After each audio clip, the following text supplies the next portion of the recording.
على بعد نصف ميل من منزلها، والمسافة بضعة دقائق مشي بعيدا عن المنزل.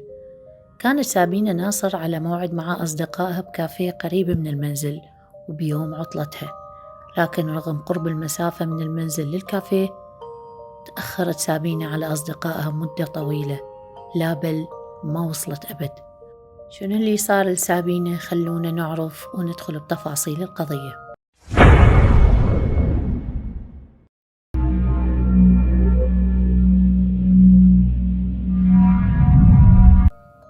هلا متابعين، قضية اليوم تبين إيش قد ممكن يوصل غضب الإنسان لمرحلة إنه يقتل شخص لمجرد إنه ظهر بطريقة صدفة.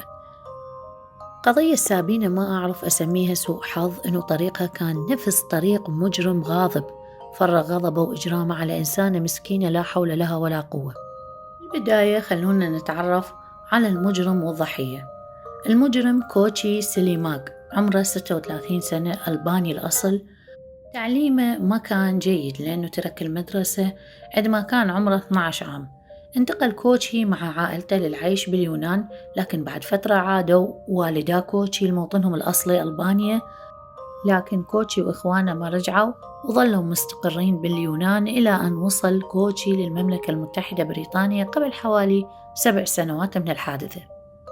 عرفنا الجاني، خلونا نتعرف على الضحية. الضحية هي سابينة صابر، كانت تنتمي لعائلة مكونة من 3 بنات وأم وأب، والأب كان اسمه عبد الرؤوف. أصل عائلة سابينة كان من بنغلاديش، وكان عمر سابينة عند مقتلها 28 عام. ولادتها كانت بشمال لندن مقاطعة بيدفوتشر، ثم انتقلت مع عائلتها لبلدة غرينتش قرب نهر التايمز. والدي سابينة كانوا يعملون، بالضبط ما أعرف شنو طبيعة عمل الأم، لكن الأب كان يعمل بمطعم صغير يقوم بتقديم الأكلات الشعبية البنغلاديشية والهندية. نرجع للمجرم كوتشي سليماغ. ذكرت لكم أنه ما غادر مع عائلته عندما رجعوا لموطنهم الأصلي ألبانيا، وتوجه للمملكة المتحدة على متن شاحنة، وكان عام 2015، يعني هاجر هجرة غير شرعية. عندما وصل للمملكة المتحدة عمل بأعمال مختلفة مثل حارس بجراج، سائق توصيل بيتزا وغيرها، وبين فترة وفترة كان ينطرد من شغله أو يستقيل، فكان يبقى فترات طويلة بدون عمل وما كان يمتلك أي أوراق ثبوتية، يعني ما كان وضعه أفضل شيء. إلى أن التقى بامرأة رومانية الأصل وتزوجها ب5 نوفمبر 2018. كانت زوجة كوتشي تمتلك الجنسية البريطانية، فكانت الضمانة البقاء داخل المملكة المتحدة، لأنه عندما خرجت المملكة من الاتحاد الأوروبي عام 2019 أصدرت برنامج تسوية الاتحاد الأوروبي، وهذا البرنامج ضمن تصويت على البقاء بالمملكة المتحدة من الأوروبيين المقيمين داخل أراضيها. لكن بما أنه كوتشي وصل لبريطانيا من خلال الهجرة غير الشرعية، فبقاءه بالمملكة المتحدة راح يرتبط باستمرار زواجه من زوجته الرومانية. زين، بالبداية زواجه كان طبيعي، لكن بصيف عام 2021 انتهى زواجه بسبب تصرفاته وسلوكه اللي أكدت زوجته أنه كان يعنفها باستمرار، وأنه بقائها مع هذا الشخص يحسسها بعدم الأمان. بهذا الانفصال كان مصير بقاء كوتشي بالمملكة المتحدة بخطر. وصلنا اليوم الحادثة، واللي صادف يوم ثلاثاء 14 سبتمبر. حجز يومها كوتشي غرفة بفندق 5 نجوم، وكانت تكلفة الإقامة غالية جدا، ووضع كوتشي المادي كان معروف. والمفارقة أنه الفندق كان بنفس المنطقة اللي يسكنها كوتشي بإيستبورن. فشنو السبب اللي يجعل شخص فقير نوعا ما لأنه عمله مو ثابت يحجز غرفة في فندق 5 نجوم وغالي، لا والأكثر من هذا بنفس المنطقة اللي كان يعيشها؟ أرجح الاعتقادات أنه كان يريد يقضي ليلة مع فتاة.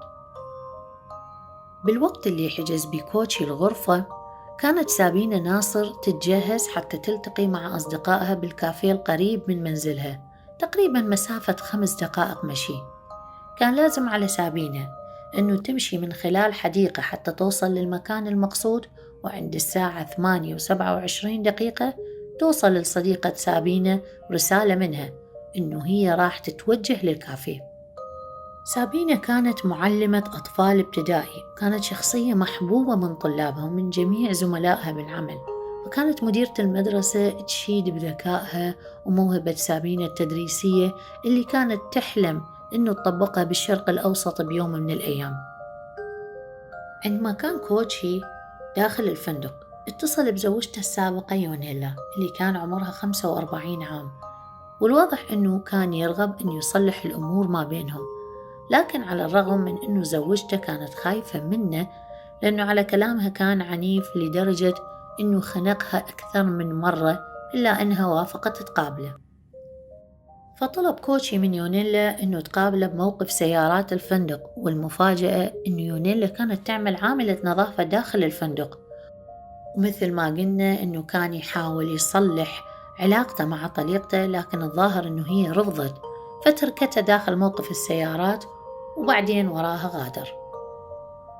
بعد ما رضته يونيلا كوتشي كان جدا غاضب، غادر المكان وقاد السيارة وكان يتجول بشوارع مدينة برايتون، كان يبحث عن ضحية يقيم معها علاقة. للأسف هذه الضحية كانت سابينة اللي كانت دائما تتخوف من المشي لوحدها ليلا، وخاصة خلال الحديقة اللي معروفة باسم كاتور بارك، الحديقة اللي وجدت بيها مقتولة، لأنها كانت تعتقد أنه الحديقة المكان المثالي لأي شخص ممكن أن يختبئ ويحاول أن يأذيك. الظاهر أنه كوتشي كان مخطط لمقتل الشخص أو الضحية اللي هي كانت سابينة اللي وقعت بطريقة، مخطط إلى مسبقا، يعني الموضوع ما صار صدفة، لأنه عندما غادر موقف السيارات بعد الجدال اللي دار بينه وبين يونيلا توقف عند سوبر ماركت واشترى الأدوات هذه تستعمل لضرب ضحية وأنه يجعل الضحية غير قادر على الحركة، وأيضا اشترى تشيبس الفلفل الحار وأيضا مشروب للطاقة. عند الساعة 8 مساء توجهت سابينة من خلال الحديقة للقاء أصدقائها، وبنفس هذا التوقيت كان كوتشي يتربص لها خلف الأشجار إلى أن ظهر وركض خلف سابينة وضربها بالمثلث اللي يكون داخل السيارة. ضربها بهذا المثلث أكثر من مرة إلى أن فقدت الوعي، فحملها على كتفه وأخذها إلى جانب الحديقة اللي يحتوي على أعشاب طويلة، فاختفى كوتشي لمدة 20 دقيقة قبل أن ترصد كاميرات المراقبة. قتل خلال هال20 دقيقة سابينة المسكينة وغطى جسدها بعد ما غادر بأوراق الشجر. بعد عثور الشرطة على الجثة أظهر فحص الطب الشرعي أنه سابينة أصيبت بجروح شديدة نتيجة للصدمة برأسها، وأيضا أصيبت بكسر بالأضلاع وتعرض الكبد للأضرار، ولكم أن تتخيلوا الهجوم الوحشي اللي تعرضت لهذه الشابة المسكينة من مجرم غاضب. الطب الشرعي بيّن أنه سبب وفاة سابينة كان إما الخنق أو بسبب ضربة بالرأس. بعد ما قتل كوتشي سابينة رجع للفندق، وبالطريق رمى المثلث اللي ضرب سابينة من خلاله بالنهر، ووصل للفندق تقريبا بعد منتصف الليل، يعني بعد الساعة 12 بالليل. بدأ تحقيق الشرطة المكثف للبحث عن الجاني، فلاحظت الشرطة من خلال إحدى كاميرات المراقبة اللي على جوانب الحديقة شخص وهو يتلفت ويحمل شيء بإيده يشع منه ضوء فسفوري، وهو نفس الألوان اللي موجودة على المثلث الموجود داخل السيارة. وأيضا من خلال مراقبة السيارات عثرت الشرطة على سيارة المتهم بالقرب من المكان. ألقت الشرطة القبض على شخصين، الأول كان عمره 38 عام والثاني كان عمره 41 عام، لكن بما أنه كان يوجد نقص واضح بالأدلة أطلق سراحهم لنقص الأدلة. بيوم 24 سبتمبر بعد مقتل سابينة بأسبوع تم نشر لقطات كاميرات المراقبة على الناس محاولة من الشرطة للتعرف على المتهم. فعلا تم التعرف على كوتشي اللي كان يعمل بمحطة وقود، وتم التوجيه إلى التهمة بمقتل سابينة. عندما تم تفتيش منزل كوتشي عثرت الشرطة على حذائه أجلكم الله، وعلى نقاط دم موجودة على الحذاء، وأيضا عثروا على ملابسه اللي كان يرتديها بيوم الجريمة واللي ظهرت واضحة بكاميرات المراقبة. وعندما تم تحليل الحمض النووي الموجود على الحذاء تطابق مع الحمض النووي لسابينة، وتأكدت الشرطة أنه كوتشي هو القاتل رغم إنكاره المستمر، يعني ما اعترف، كان مصر أنه مو هو القاتل على رغم الأدلة اللي عثرت عليها الشرطة. تم احتجاز كوتشي لغاية فبراير 2022 في السجن حتى جلسة استماع ما قبل الحكم. بيوم المحاكمة ونطق الحكم كوتشي رفض أنه يحضر قاعة المحكمة لأنه ما كان يمتلك الشجاعة الكافية أنه ينظر العائلة سابينة المسكينة قتل بنتهم.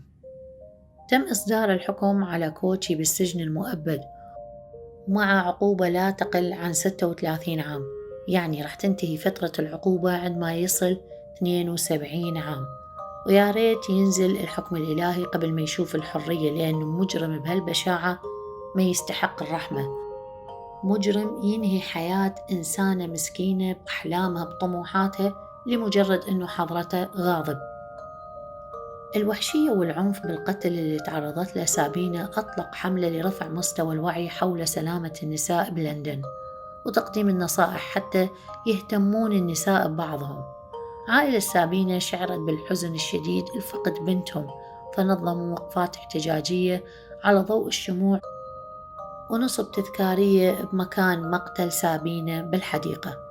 استمرت عائلة سابينة يعبرون عن حبهم لبنتهم وحرمانهم المفجع من ابنة وأخت ومعلمة وصديقة.